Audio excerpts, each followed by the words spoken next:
Bon, mais les dîners, mais quoi, quand à bedin, mais les gars. Le coup, il a 2 ans, mais Fille à hontan, oui, mais les potons, ils dodo. Ouais, mais les filles. Ouais, c'est un peu de donc, et que miwa a une village en passa. Dans le micro, Begana de Tango, de Beneto, me fit ma botokome. Mais ouais, c'est tenté donc, à Bomé Fio en Dijon.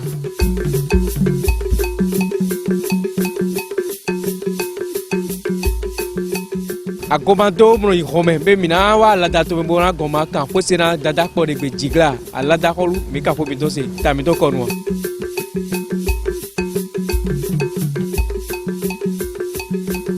Nous y avons assez tenté ton et comme ils ont dans le cacao savalosi torolome, savalovi sunu, savalovignon, nous n'aimons pas bon magandia.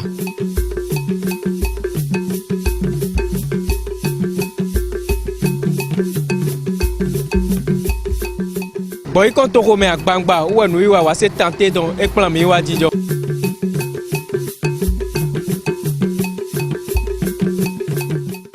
Nous y avons assez temps et remiwa gréco widaz torolome. A côté de mon courrier, ma gbadito a Hollywood Royal TV Benezi Yelagwe Ponto. Donc, il y a le propos de me pour café for me dans bio. Moro, demi de go, gamorosmale de Huro Mau Barototo, me mene de people me camere, Moro me bimi fondo d'agbeji. Bao canzo di cable d'agbeji, jamais mi hanno fondo tebe. Nous avons mis dans Daho was it temps, we come mine de filles, de Savaluto mine, de Wesse, a Holu, mi ado a Holu, Tekume Holu, a Lokmozi Tome. Mais quand on a savalo le beau macaille y Rome le beau capobio de holu dada bagidizin Rome mais capobio le beau de ancien comme donc tiens boudois zodo mais do pour me donner mien pour nous mal temps le bejan mais carré tanda mais quand on a savalo le beau quand on a le point quoi bon malaka nous domera ko bon quand on dit et ne raison le beau ndeu kaka le beau quand bon ayi atino dagwe do posi tronami bon de nous be mon nous jeme bon alopon zian pa ko beto alopon te kaina alopon ni do pa mo ko don ko e mina ken note de no ko we yo de me mina no pono me mi gbon mre ma ze hona ajino chilo su pa pa bo ne wo su meti ne dogure hiami na me fon dagbe ya mi fon ganzi le mi debo mi do kere mina ho yin ko mi dona me dagbe ko mi le ne no yo mi do ilo Madeleine Zan Madeleine San Madeleine wey amo kunde fa lopon e ka dami alopon gongba su pa pa e dami asuchenne eyo be we nu e mi yo alopon na mi yo alopon e bo alopon ejiro mi taun bon yon ka jule e dami on we kono waru no ngo e blo bi bon ka e plan bon wafi nu e ka no blo e ka ro ni na jere kon ka je kon chen ho heji ewe no kukuke kaka de ka kodi omi kale pode odi won le ru fiton yon on le kuru kuku ne mi yo bo fite mi mo erje nuko alopon no ko boy wa bo mi do akun to bo mo ya lo ne mi mo mi de bo oh papa che si yan si to de we ku lo to chemero ngberan bo papa che kai wan ni tam wan alopon tam lo de be wa khonu e wa nkobuyo e wa ransema gbome o ene o e na de mi wa nkobuyo e do na bad yo vi poto pe vi po de leni mbo ina khonu khemi pero kho e mi do fi mi ton pour fi ono duwe e do mo ma dio e so mi présenter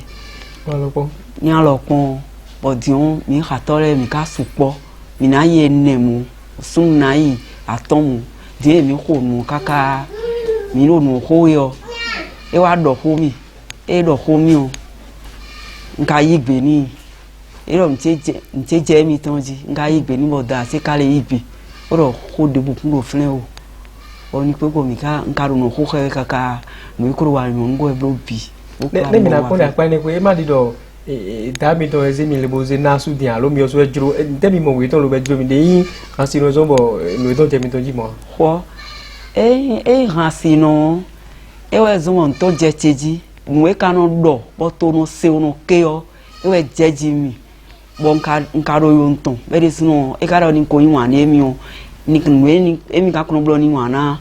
ni gran no ko khemi bon ka so gbe ha kwere no mi o su mi no duwe pere no duwe o town yo we no dubo no duwe ka office Christine wa dewu we so je we ruji a je we ruji town bonde su ni wa je ku do yiji pere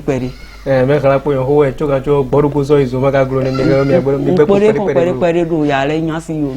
eyo de alopozi hambele me enu ji wan yi ga gbete ni kan yi wan ta mo flavo ni do de no ko wa lo mi te ade agbale si bo mi se wan yi ga ne pa pa so mi fún de bo singa ji o mi na ko ra e jibo ni achanu mblo nu de me o esin edima era na de osunzan fofo kwe ele si dagbe opolo dagbe afopa dagbe khosin to pare un khosa mi do a fofo chodo mi do si fatigue de me adigba we o ko da si ni kuran to e coupe adun je ba ibe ene di ran do mo e wa chanu blonti o de me enye wa ya ni wa khle no mo mi de me bo no blo mo ta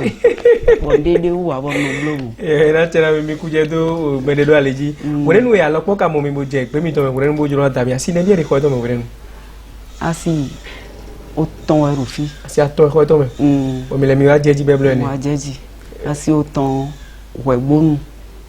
devo peto wa chanu wa wore nu mi ka juro jeji mi osu mi yo do asi aton wore nu chubo wa lo mi wa ko chuba mo ra si le odete wa momo yonu e no ko nhe we nenu be ko khale mi bi no ko no he mi bi we mo blo we do ma blo khe ko jina yin fi zo me former fite bide bo chorun se ganu bu taun bo mi yonu e mi kan le ko mo taun e da yonu na ko fi to na du ro na yin mi no se belo zima le ne do e ja sisi jikre e no yin kura me de mi ka je me aton le ji ye yi mi alo ne mi no pogbon de fibo alo ko ne mi wa ko ya pere no ti mo mi no do webe de mi wa ne yi mi po e mi taun ye yi mi bon dede goa tutu wegbonu go eno bo ji fi che Christine won wegbonu alo po si me koko e gon e pla mi wa konton eno bo gbegbe na fi ji fi yo e we pla mo wa dote di on yonu mi o me koko ro pe ton gbe bo ni on do fi di on pe da ko e wa ji me yo e bi ton wa dote lo e ne fi wa rote no to yin we yo ne be mun le kete be ni si gan do na jojo jaro yine yigbe bo alo fimi to di alo fimi to yonde mi do mi ke mi na yigbe ne be na ja sisi devo di alo asu to ke na dasi be ina je devo di a prote mi do na mi pa mo ko to we o gbe di mi le di o èmi te ton na re ko wa yi fi èmi le do mo me de e o me ma so ni ina je ju aye te ko da je nkan ni wa je ji aye je ne maka e ka ko wa isoro bandi na je awon mo ni on mo idin ayiro mo idin one won isoro ba ja sisi dia isoro ba ma ni on ka je ko de budia yeyi mi on ka ji fiche normal o le nu mi de fie mo me atole mi do po mi do gbe po gbere ma do we gbere ma isuku do mo da lo pon gon awon e yo we no do mi nte mi no se do nu wa enu lo ba jobo pe ti o ne me na wa lo pon enu blo pon ko do mi po eno yo mi bi e mi de odo ko do me de ogoni me de o se ka fi de do de o ina yo mi yun e to o mi na juja yin bo fi ho gosin o enu gbado na no se onu santan do meta no ma so se mo de o emi ye na do no fi ikun ba te gba ko ni ko jure mi o onu pe ni mi bi tam o mi no bi o mi de me ai hon mi no dokuri mi de no ma lo ken de me bo ma no ken po me ma do a o maga do gbera me de do ma blo mo po nde mi blo mo po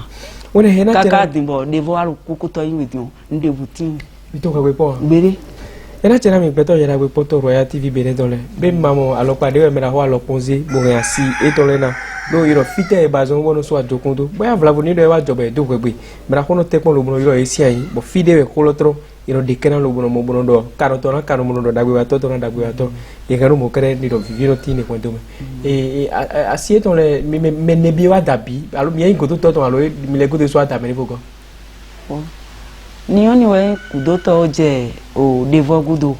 la le pon sinu gudo e lo menne we yan lo pon asi bi ne me de e me we we ro hanji we di supo de to ko mele ma sinu da si lo po ne wa jogo mele mi go do mi lo mo mi mo alo pon so de yon de bu bato mi ro kwa u pere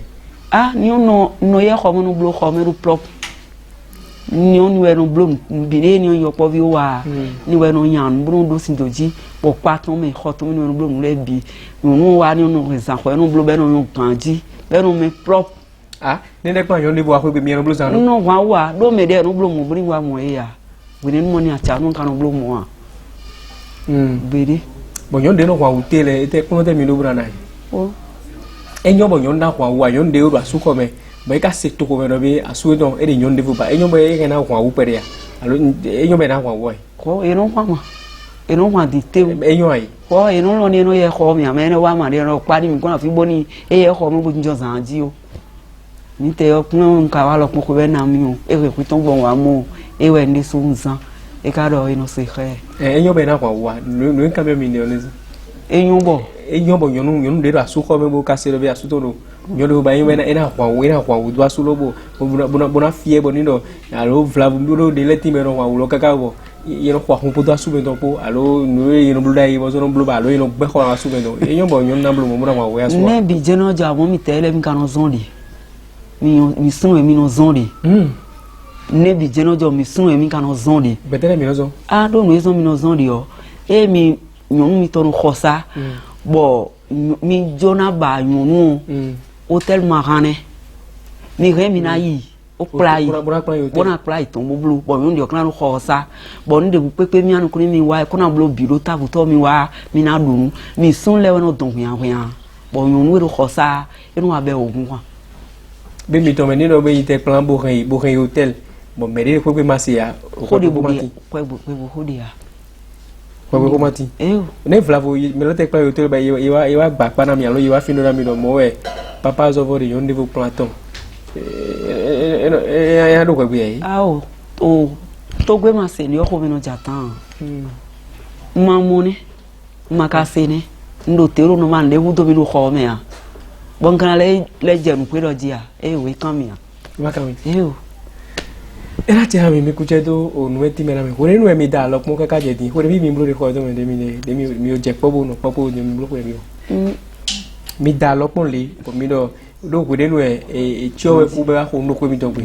bo ana gba mi kaka bu da mi bi o ko do me le no popo le di mi o blo ko ne bi mo ndo fi di nko do we kan gbanu piwe wa fi di ko ro ko gbanu piwe mo e ko humu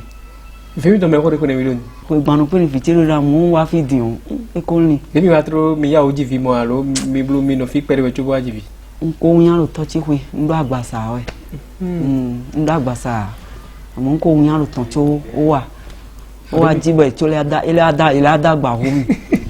se nka de di on ka ro ndo pe kande wewe do we do mi de ni do we de choko de ka gbe mo mi ni gbe pori chan le do mi gan de to ni kre mi agbe to ta subu ji fi ta won ko do mi gbe pa wo le mo ko ko ala pon poro gbe na le ji fi si mi a ji fi na ji fi re po fi owe mo bo na ji cho we ku fi ne mi do fi ne jendo fi ne mi do sunu de be yonu kere yonu ne yonu do ene ago mi do na klo ta o me do yonu si ago ro klo pere ero ma o si bo enu mi je popo do alo ponpo mi ejoba ezi alo do mi ji po mi do gbe be ko mi po pon gbere ma ni pe ma mi pe nde o mi no yi asu o da tigun lo to che me mi ni ejoba mi ti ni wa do flavo eni tagbade wa mi yo da no ro alopo place mi ni mi pe finance to ron do gogo we ya ngbe do khomena fi o pede bonde o kafla enu aro o ni mo tuti pa mi na mlanya enu aimo e ka imo enu ve papa uta enu va lo kun o e kan ro ni wa ni mi na ikun da mi ye no so tunte mi ka yo da re mi ku ja ko ni rogbo pare no ko yino na wa mi da mi o su meti mi ka o ken deji pe mi me de wa lo do me ne we no ko lo gbo fi popo ne ka ro pe ko yi do me lo bo no ne no blo bo me no pa de ni no igbo mi no kwa u pe da pa ne ko do e jo di o alo po so do ko be fi mi na do egbe bukana bla sa to fi alo ne no ne mra ho lo blo bo ne mo ko be ko mo ti alo ne mi ken pe da pa ne ko da ko ni di on e ka ro problem ni social okun ama eyin ni eyin onu pe bi bo ngboku do wa mere de kuno jele gbon won wa eyin on de ojure di on e na yo yo ndi o be na koton me mi bi e do ko mi ton me bo do ko do vo e ne mais les tout ouais no wa papa go na wa papa go nte no de na ya san ba no do se me nu po na no nte na no le kaka be na le yo e mu a no mu ejule yo e we na yo be na wa hoton mi demi le mi wa pon ko do bo yin ya o pe bi mi no ya o wa mi no wa ga me de no wa so ko gba te ado e mo yo po pe vi yo e no le be de eyo pronte mi lo muna na yeme de pe po mi di na yeme de ya supo sipo be no zono papa na do bon me di mi na no ko do me na sero po be no jo me de vule do ne pronte mi lo muna na papa mon ko do le papa opo na da yon di ro mi ka bete ka o me asi ene de ko me na mo bo you know jo me de re do bo ni ti me ro posi ko me alo you know de ko so me de ko ma do ko de me le te mi lo muna do me mon ko do papa ne yo papa gle we eyin ado yun tuwe yo nto na iho ni nte na wa khotu ngbo ki papa we na décider ona so tunte o na so ku do le wa na no pe mi ton gbo ni no nu e kru khotu sa ta won egbe ne amo ai asora sandeji yo ana ya asitu ho me eyin nte na dan ona do dan mi bo ni blo asan le ona no khotu me kaka ni se me no po o do mo enu yo sunde no domu mi te mi ka blo mo no fia sunde no domu mi no fidion mi no fidion de o ya le sinu we da ni da kakaka da mebi e da mebi tin kanu ple wono ene e wono da ni da kakawo da we gbonu we blo kakawo da wa de bo wa je kon amu eyo o de mebi mi ko gbodo so nze to fo bo abo me ma do bi mi no da ndo po mo do o amo mi pe ro glege yo mi chom no ple ro po no da ndo po mo do ono dudo ton eyo ni wole kete me di poto fi mi to le poto ya melezi fi le po bi do pe po de me ade papa gogo do pe wa tin le le yi go de ti o ka so do alo posi fi le bi o ye gbe po de me dia na se ko do gbe ton ro han ma fi mi le don gbe ton ro po se ko do mo ma ona ka so di ke gbe ton so no pa fun mo sana ko amen hallelujah gbe ton ro po ndi o na je mi do jin mi do yo mi do bo ni ebe ba mi do po ni ibi je do gbe po do mi no mo ni kwere le gbe bo de asisi supo me de no do me le no yiro fi do ko ma yi me de don ko bo ma do no po bo gbe mo ko me le mi de wa lo mo ko no mi me asisi lo le me ma ne mon je ndi don de me de mi me ne we ya o de le tin bo ni do de so to do asiene me le no yiro fi do ko ma yi me de don ko we mais donc si mando ko mi dia fo mon ko don de e blo mo ro fi pon mais ma blo alo pon o pere pon me blo me dio e danu no me dio khome fi to no me dio khome no du me dio danu e no kan ni me dio no du mo mi ko mi de gberu fi o ne be bure nu papa de fi mi te no danu bo me de ezi fi no mi gombo no du me dio ton kan le me dio gon no du tagba de jantiyan mo mi ko mo alo pon kan pe ton bo o kro mi bi do ne me mo no kaka bo fi e ino vi kaka ba ago e wa kuku to si mi mene asumi do ku di ko e wi bro e ku di on we tanton pe vide pe jeji we tanton mi no mo pode le gbe bo pode nu e papa ku vide le no mo me mo no bon bi mi na so ya o pe vi alo mi na ne lo to yi me no so mi de be fi ti e asuche vi e yo ye won mi tam e de gbe won mi anu je nde me ni ya njazon di nde blo mi di ma ifile ma wale ma do to pe ino lo chenu me ma u gba te me vi kunu e de tan do ko mi ro mi na so da mi ton sin asipe vi o wa ino do we papa mi ton ko pon kafla mi te mi ko so sukule aso ni o mi mo ni bo ni lo yo po vi mi ko suku so ni o e inde chiro ni na blo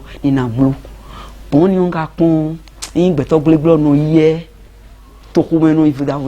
e wa so asuche vile bi khom te na so sun no te asuche vile bi khom ta no mi wa nde mi khoto ni o do to ni kan ni kun wa nu mo nkan pon de féritation mi bi oni atanu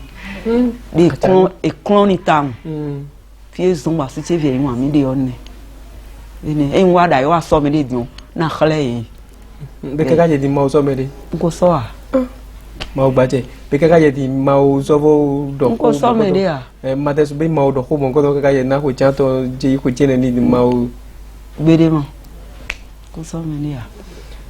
ena tia mi gbeto yara we ponto Royal TV Benetton be mamorozima le me kholezi walo e gbonfo gan jonjoja le ton pere pronte mi lu brana yeme de jonjoja yonu bo vlavo asu don le afo cream le yo no jerete bo e ton position subote ka je so sabona so wa asanto gbe sabona wa alo yo mo akwa we dare you know zebo zezindai you ma progu dai na zebo zezindai pronte mi lu brana yonu mo nkoto le Plone ndo adinomi o mi ke mi na mi go lu brana yi plon de mi si pronte mi ne mi blobo plon walo tele mizan bo ka zo ko tia ton ni gbon di mi ma so vo ma de afo gija mo nkoto plon ni uzan plon ikron mi sin da che fu yon ka fio plon e na mi ro fio e lo oyon pe fideo ona bi ogbe asutu e do ki ma yo na ya e pe fideo ndi jedo chintoro da tu e yo e we na pla yo ngi e kana sewen se do e ona ron le je be dis no na e na so bo na yi donc ona yi di sagmote o plon ne de ro fia ona su ku ite o fon igre tu be me di no wa no town bonu igre go ogo single go mi na honu ba so na mi anu kun wa e ya lo pon ma we do mene bo me ni vo kan le mi anu kun wa gbede kun ba pronte mi lu brana yeme jonjoja de walo mo nkoto de o walo ne ka so de na su kun na ida jonjoja yo me de yo o e ko hu kan memo ko hu kan me isa su ku pe go àwọn fie mi de din na do din lo yin jonjoja e yo e mo e de na si to na su ba su na si to ye si o rezu ba si ona si to na su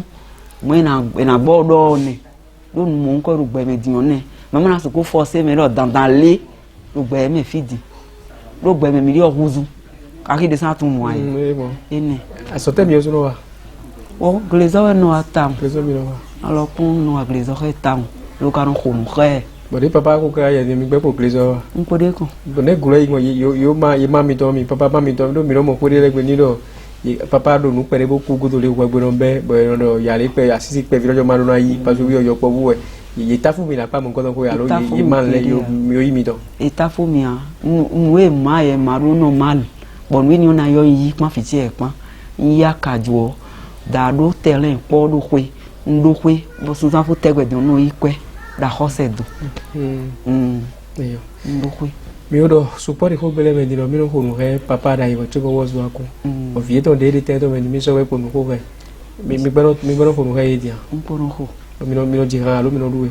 o no jira amo wo yon ka san du so mo a kuyo e wente yo ma de o kuyo ko kuyo se ne eyo no honu ha ya le bo de mi wa je no ko ka yan lo ji e ma ze yo povu e ma ze raba me zinu kun vla ko mi do e na mo do to mi do ze asi me de kai no ko gbe mi do ni yan honu go yan ponu ku me ne walo tele do bo mi mo be je mi to ji bo mi je no ko ga ji o e do walo yan de chama e do walo yin wa mi tan o so mo so e no kale so fiti e ma u bache nde dan e mi ya gon mene mo mi ti o e no do mi lo na de mi mo ye mi ton e donc on yon kan yen na de asuti alo kun ku e je pro nu ko e be no vive mi tan mo so wi lo o se se ya e de sino ko lo mi ku ku fi da mi ton ko mi ku o eyo mi de kunu pere ya le pon mi de kunu to e de mi morite est-ce Aziza papa don lo be pour ti ton nu gbonu bo le bo ire randite di ye na mo lo kun pe po gbe ya o e de koma Aziza lo kun ton e ro ta ton mema e ro ta ton ta e no do ko nu bo monte e no juro mi mawo e no tiran bone da kulu fu mi gbe yin mi ke mi na gbe da nwe alo pon ro blu ra go me ro kun pon e je no da su che kun ro ku e je mo e no di ma o gba che bon de so mo mi ra go me yon no do nu e ble ka na di oni ka so ninu yin de mi mi koko adi bon de no jeji mi we ma o gba che pronte mi no buna na de Aziza zian le ji de na ni do inu ko ne yin lo yin to ni so bo de u kan papa sin ko no na ne ma o na blo bon we de kon yo da tona no kudoto mi se bina no kudoto mo mina no kudoto me na blobera inu kon fi da ton yi o ma yo na ibi o na zewu ma ku be yo le ya so me odo ba kiton do temeton ina inu kon kakana evunu ni che mi no ena tia mi beto yela be poto Royal TV beneto be di demi osu beti mi oyo gbon alopon je ko mo kholu daho alopon si ko gbe mi de asieto pe vi poto mi po de fi bo mi de wale kan do mina wa to mina kaka savalu wese alopon pe mo ma yi na ena ve o pere we mi tekon do me khole me de le yi so pe ko do lu bodo mi kan gan le de mi ka mo ya o pe vi mi do mina no popo bu pere o demi de friend ni no e mi na mi di osunu kai eyo bo yegena dasi sunu gena dasi aton ene aton mo alo ne da do plok ko pe ko o me so wana do mo dio boyin asuya lo pon hasino e hasino ma se da yo nu po ni nte etetu e da yo nu po e pe a etetu lo enu ada yi o to nu gbe wan ni me to nu gbe wan ni me taun bo fi ado pan si ado e pan iwe na yin famille tu borin abuntu egbonu khonu khawi e alopon e dasi supo ka do fi o fi ton pan si ton pan bebi a lo me to sin me bi mana yin we ne donc o fi ton e wa pli do to pon mi asi ton e pan be jenu kon ji tan bo ko ne no alopon mo so lo maison la be no ho gbere kun mi me famille ton le kele no khonu o no khonu khe ene eyo bo mere ma kai hasino bu kai peto tata zo wa to pon le e na dasi a we aton ene mo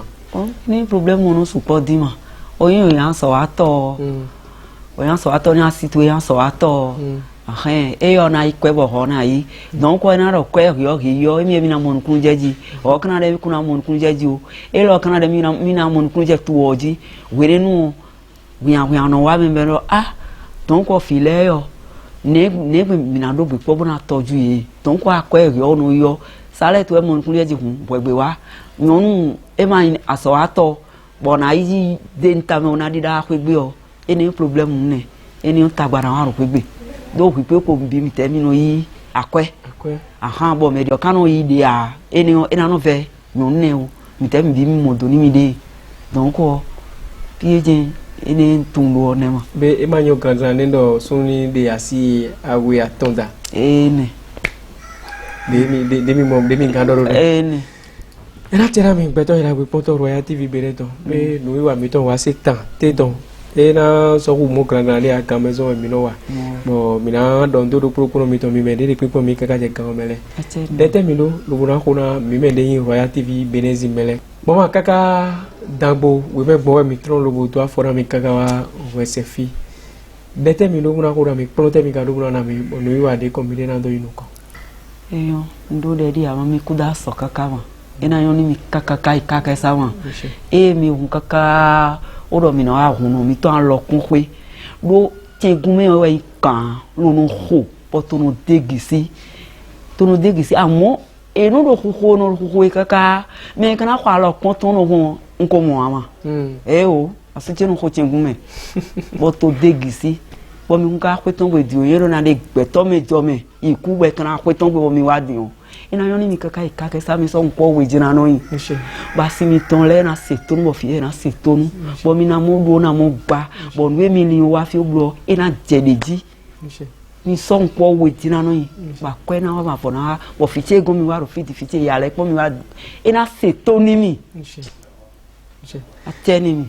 era tia mi osu meti le pipo mi le ni do dede khora mi mo na so tero mi osu meti le ji do mi me vo mi le mi mati mi me de ba bo vlavo mi mo no zima le nu wa setan mi do na blo lo braze ko to mi to ji alo mi ba bo mi osu meti mi na ze mi de to we na yo mi ke mi na yo mi de alo kan de ka to 97 72 60 66 mi lo mi de ji mi na to se po mi le fi de pepe de mi de bo na ze mi do a chogo to vito si de bi na yo mi